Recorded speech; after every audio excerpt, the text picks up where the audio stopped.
So,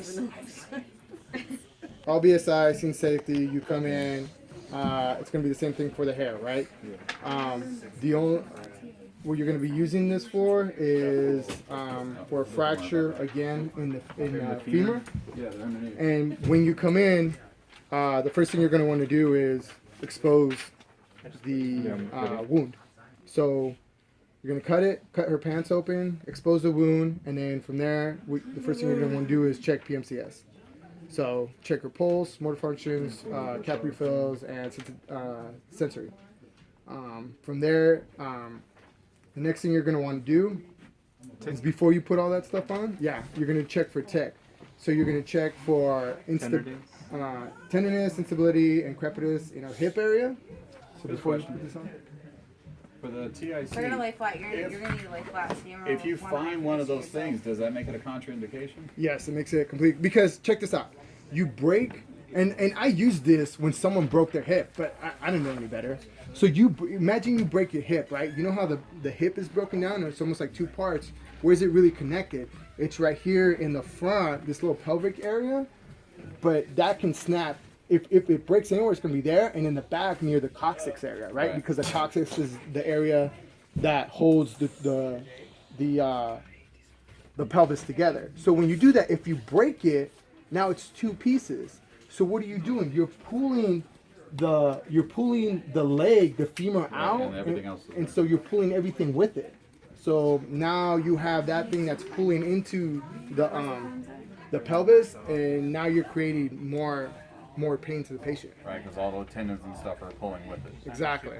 Okay. And then now if you do the same thing, a knee, ankle fracture, what is all that? Those are, if it's like a tendon or something that's broken, what you're doing is you're causing more damage to that part too. Right, because instead of pulling on the femur, it's pulling on wherever. Yeah, now you're causing damage to the knee or all the little bones on the ankles.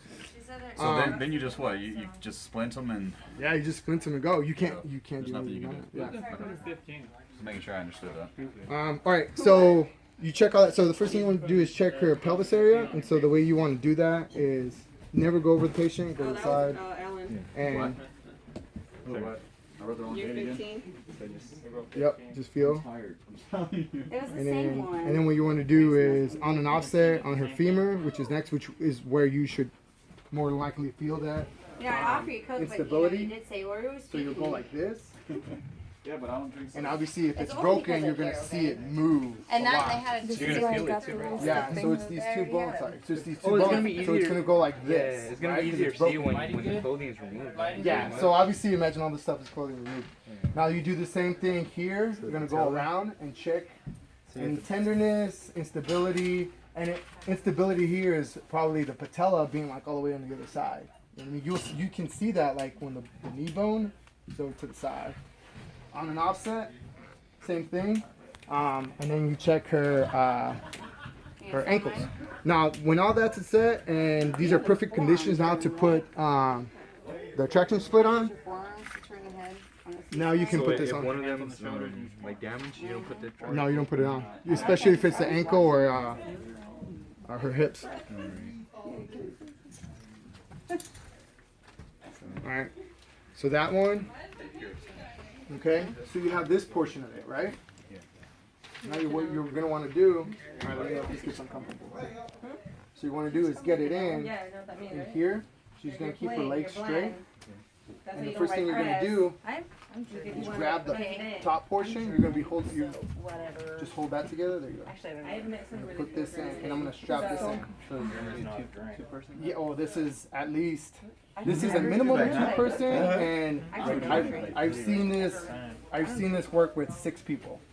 6 people sitting here, because she's going to be in a lot of pain.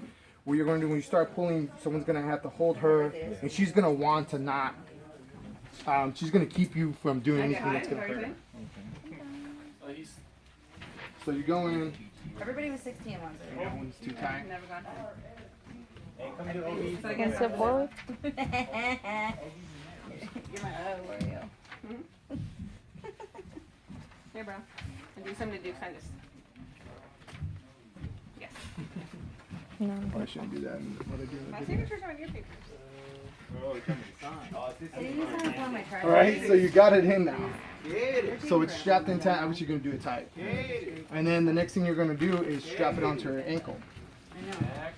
Hey. Oh, wait.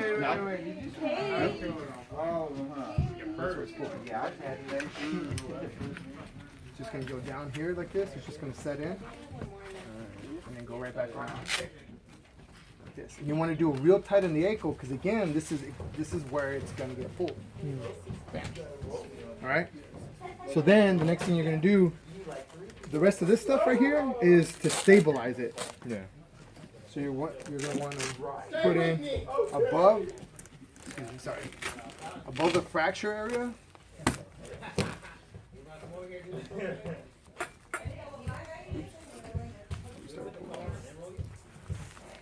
What if they have like a really small leg and those are gonna completely cover the fracture area? Then what? You want to try to put it as far above as possible. Yeah, like a kid or something. I don't even know if you use this on a kid, to be honest. Because a kid's bone is so flexible. Yeah. It doesn't really break that often, especially with 3 months. Okay, what about a person that is like 4'8"? You know who you're gonna see this a lot on? Who? Old people. Okay. No, Why? you're good. Osteoporosis. All right. Didn't you cover it? Is that all the way up? Oh yeah. Well, basically we I got. don't even know where the like, wound not is. to I lost the wound because it wasn't exposed. There you go. Right there. All right, and then we'll have this one, and it'll cover the bottom side. What this is doing, all this is just holding the. It's like a splint. Yeah. Okay. So you're just leaving it together. So you want to keep the patella straight, right? So you can stabilize it. And Yep. Keep it straight. So you want to keep everything straight. Now the next thing, this, unlike the hair where you keep manual traction on, you don't have to do this. Because here, you're going to do it automatic. Like as soon as you pull it, it automatically creates the, this thing.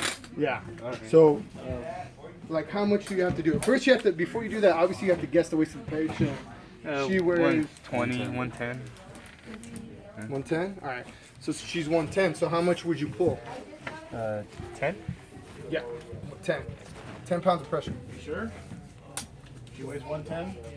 10, right? It's 10%? What's 10% of 110? 11. So Well, it's not. There's no 11 on there. What's that? There's no 11 on there. with you, man. Because you can go. You just move the decimal point one place to the left, right? So 110.0 moves to the left. So we're rounding off.